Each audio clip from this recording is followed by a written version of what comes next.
afternoon. Good afternoon. It is late.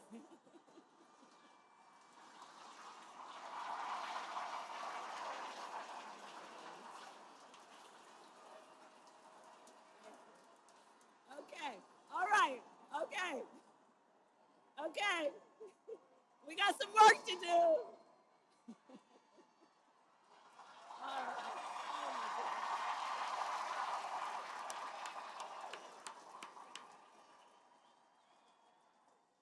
Are we going to do this, North Carolina? Yes. It is so wonderful to be back in Charlotte. I want to thank you all. Can we give it up for Stacy for telling her incredible story?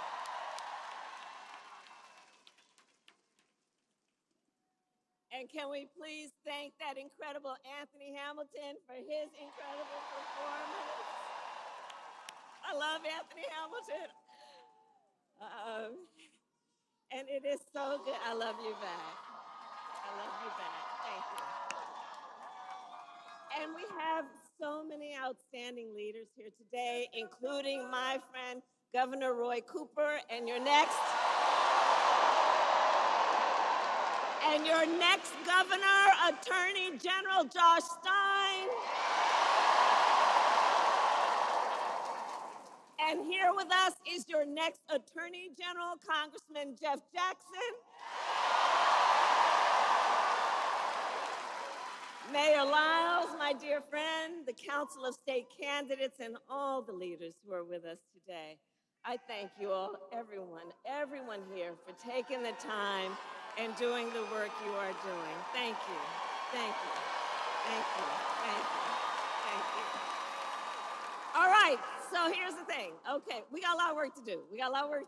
Okay, so North Carolina, you probably know, please have a seat if you have a chair.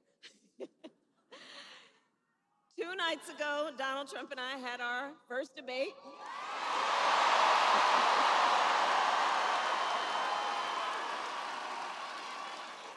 And I believe we owe it to the voters to have another debate.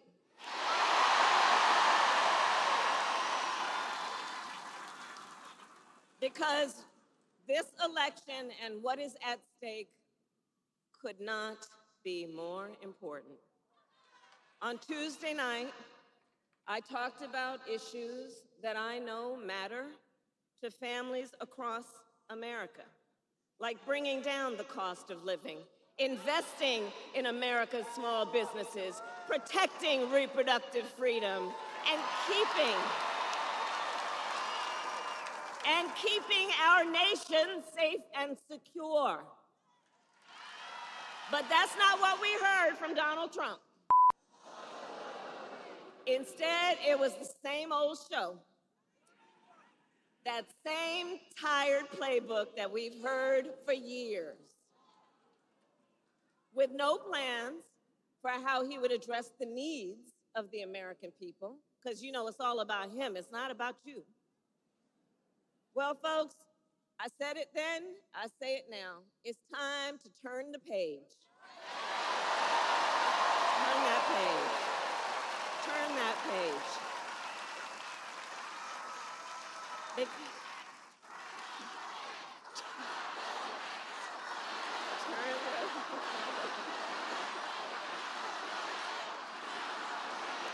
Because, to your point, America is ready for a new way forward.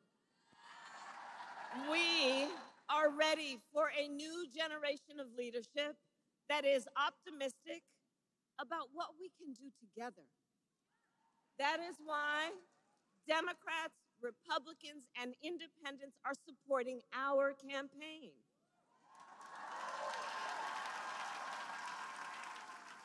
Over 200 people who worked for President George H.W. Bush, President George W. Bush, John McCain, and Mitt Romney have endorsed me for president.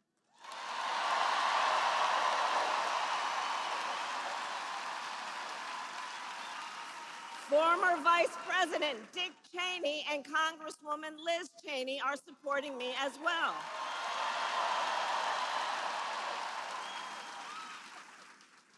Because, as they said, we have a duty as citizens to put country above partisanship and defend our Constitution.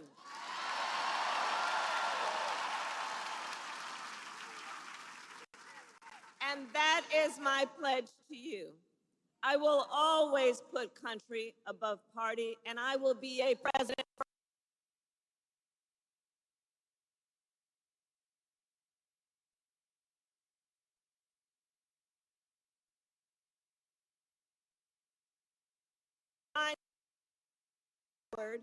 We are fighting for the future. A future with affordable child care, paid leave, and affordable health care. A future where we build what I call an opportunity economy so every American has an opportunity to own a home, to build wealth, to start a business.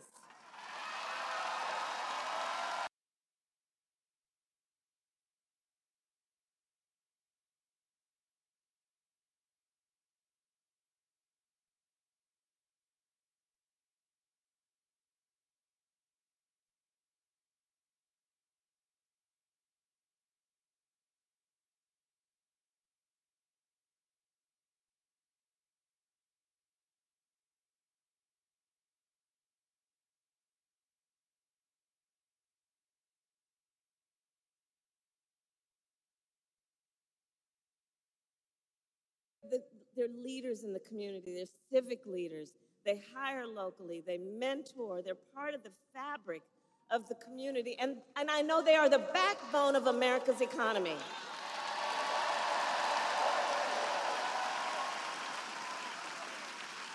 So my plan is to give a $50,000 tax deduction to start up small businesses.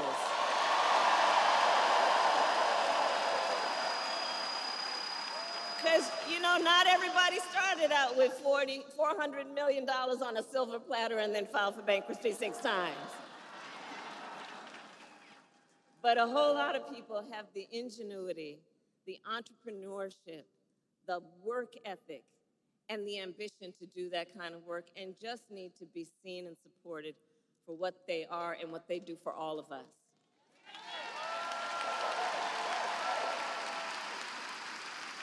An opportunity economy. We need to build more housing in America.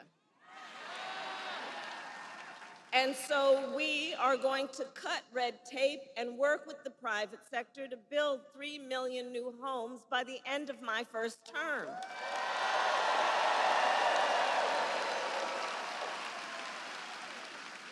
I have a plan to lower the cost of living for America's families on everything from health care to groceries. Under my plan, more than 100 million Americans will get a tax break, and thousands of dollars of your hard-earned money will go back into your pockets, including $6,000 during the first year of a child's life.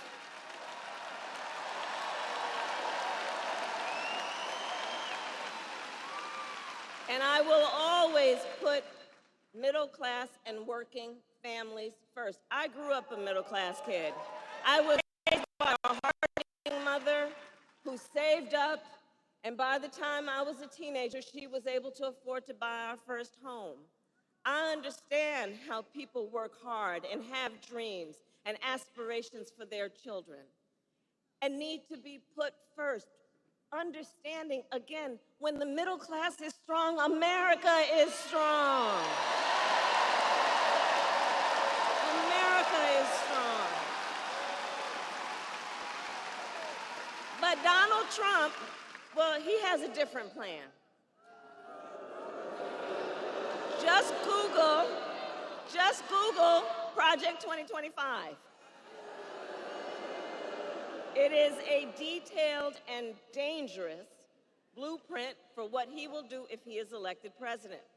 Donald Trump will give billionaires and big corporations massive tax cuts and cut corporate taxes by over $1 trillion, even as they pull in record profits. He will add more than $5 trillion to the national debt. He intends to cut Social Security and Medicare. And he wants to impose what is, in effect, a national sales tax. I call it a Trump sales tax.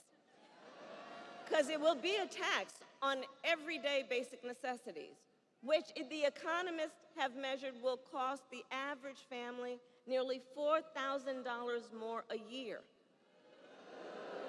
And the top economists, they've previewed our plans. They've reviewed them. Goldman Sachs says my plan would grow our economy, and his plan would shrink it.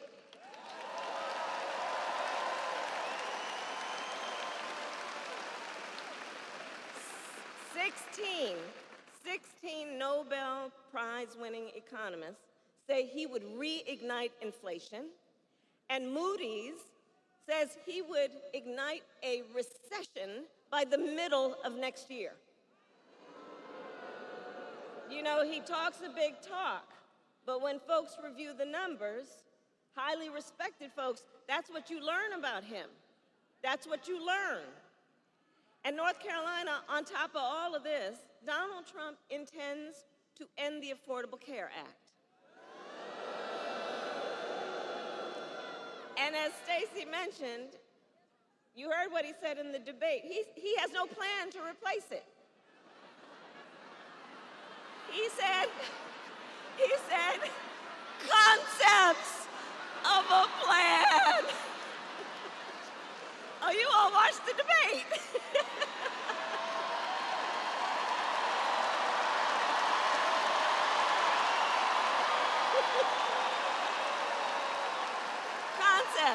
Concepts. No actual plan, concepts. And understand what's at stake on that. 45 million Americans are insured through the Affordable Care Act. And he's going to end it based on a concept. And take us back to when insurance companies had the power to deny people with pre-existing conditions. Well, we are not going back. We're not going back.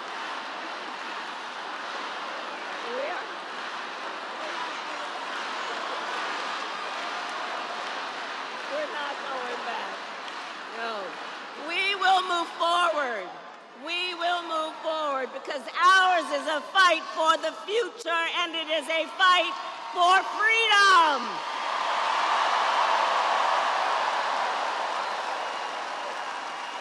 Like the fundamental freedom of a woman to make decisions about her own body and not have her government tell her what to do. And we know how we got to this issue because Donald Trump handpicked 3 members of the United States Supreme Court with the intention that they would undo the protections of Roe versus Wade, and they did as he intended, and now in over 20 states in our nation, they have what I call Trump abortion bans, including North Carolina and every single state in the South except Virginia. Think about that. Every single state in the South except Virginia. Now, 1 in 3 women in America lives under a Trump abortion ban. Many with no exceptions even for rape and incest. It is immoral. It is immoral. And I know we all here understand and agree one does not have to abandon their faith or deeply held beliefs to agree the government should not be telling her what to do with her body.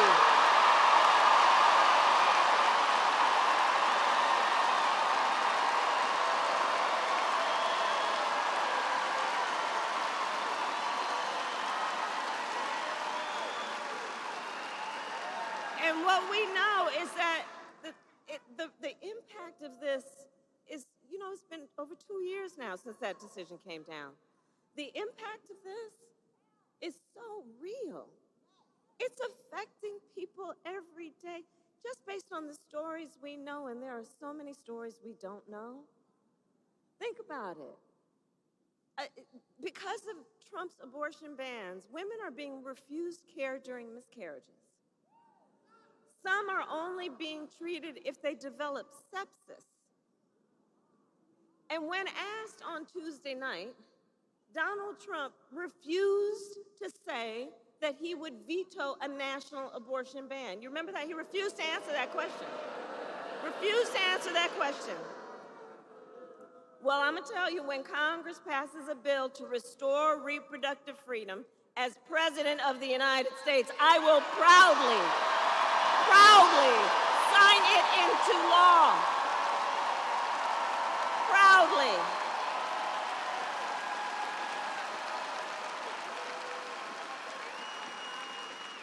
And across our nation, we are witnessing a full-on assault on other hard-fought, hard-won fundamental freedoms and rights, like the freedom to vote, the freedom to be safe from gun violence, the freedom to breathe clean air and drink clean water, and the freedom to love who you love openly and with pride.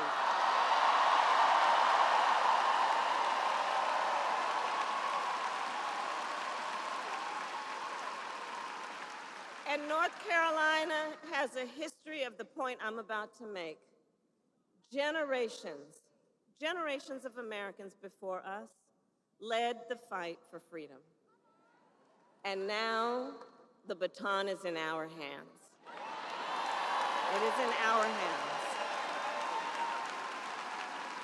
So we who believe in the sacred freedom to vote will finally pass the John Lewis Voting Rights Act and the Freedom to Vote Act. And we who believe in the freedom to live safe from gun violence will finally pass an assault weapons ban, universal background checks, and red flag laws.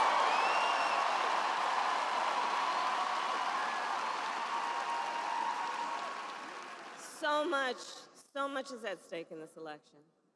So much is at stake in this election. And understand, this is not 2016 or 2020.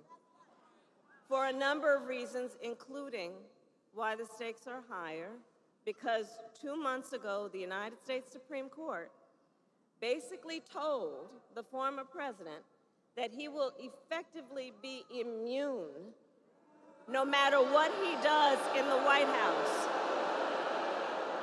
Think about that. Think about that. Just imagine Donald Trump with no guardrails, right?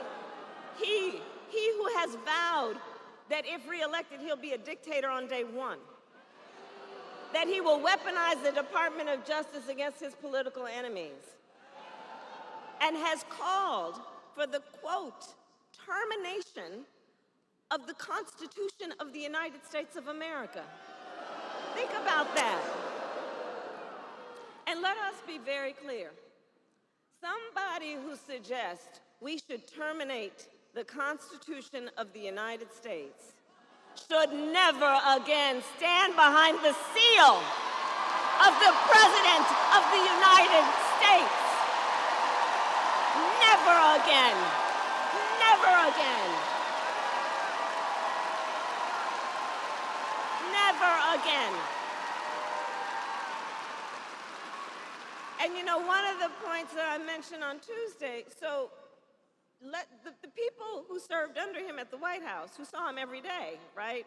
His national security advisor, his defense secretary, his chief of staff, and his vice president, all have warned, all who worked with him every day in the White House, sat with him in the Oval Office, have warned America. Donald Trump is not fit to be president of the United States and should never again occupy our nation's highest office.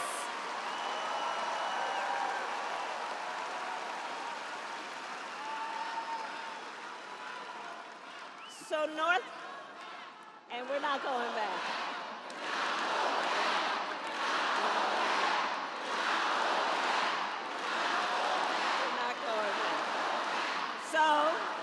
So it comes out to this. It comes down to this. We are here together because we love our country. We love our country.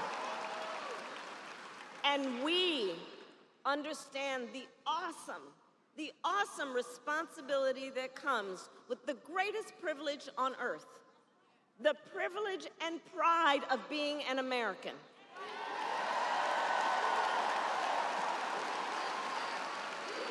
That's right. That's right. That's right. Right. And so, I believe it is the highest form, then, of patriotism to fight for the ideals of our country and to fight to realize the promise of America. So, North Carolina, we have 54 days until Election Day. 54 days. And just 35 days until early voting begins. And it's not only the presidency that's on the ballot. There are many important races, including Josh Stein running for governor. That's right. Whose opponent was handpicked by Donald Trump and wants a ban, a total ban on abortion in this state. Right. So these are the stakes in this election. Up and down the ballot. Up and down the ballot. But we know the power is with the people. The power is with the people.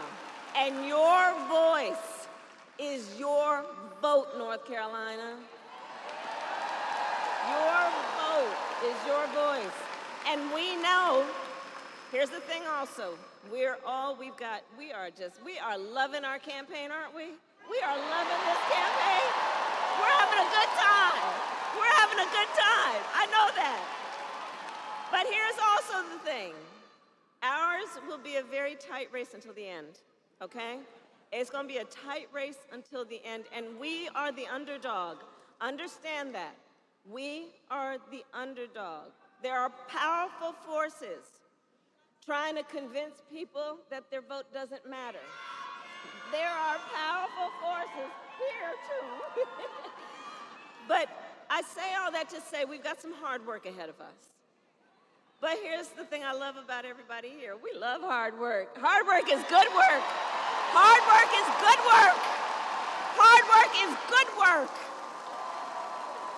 And with your help, we will win in November. We will win. We will. We will win. So, North Carolina, today I then ask you, are you ready to make your voices heard?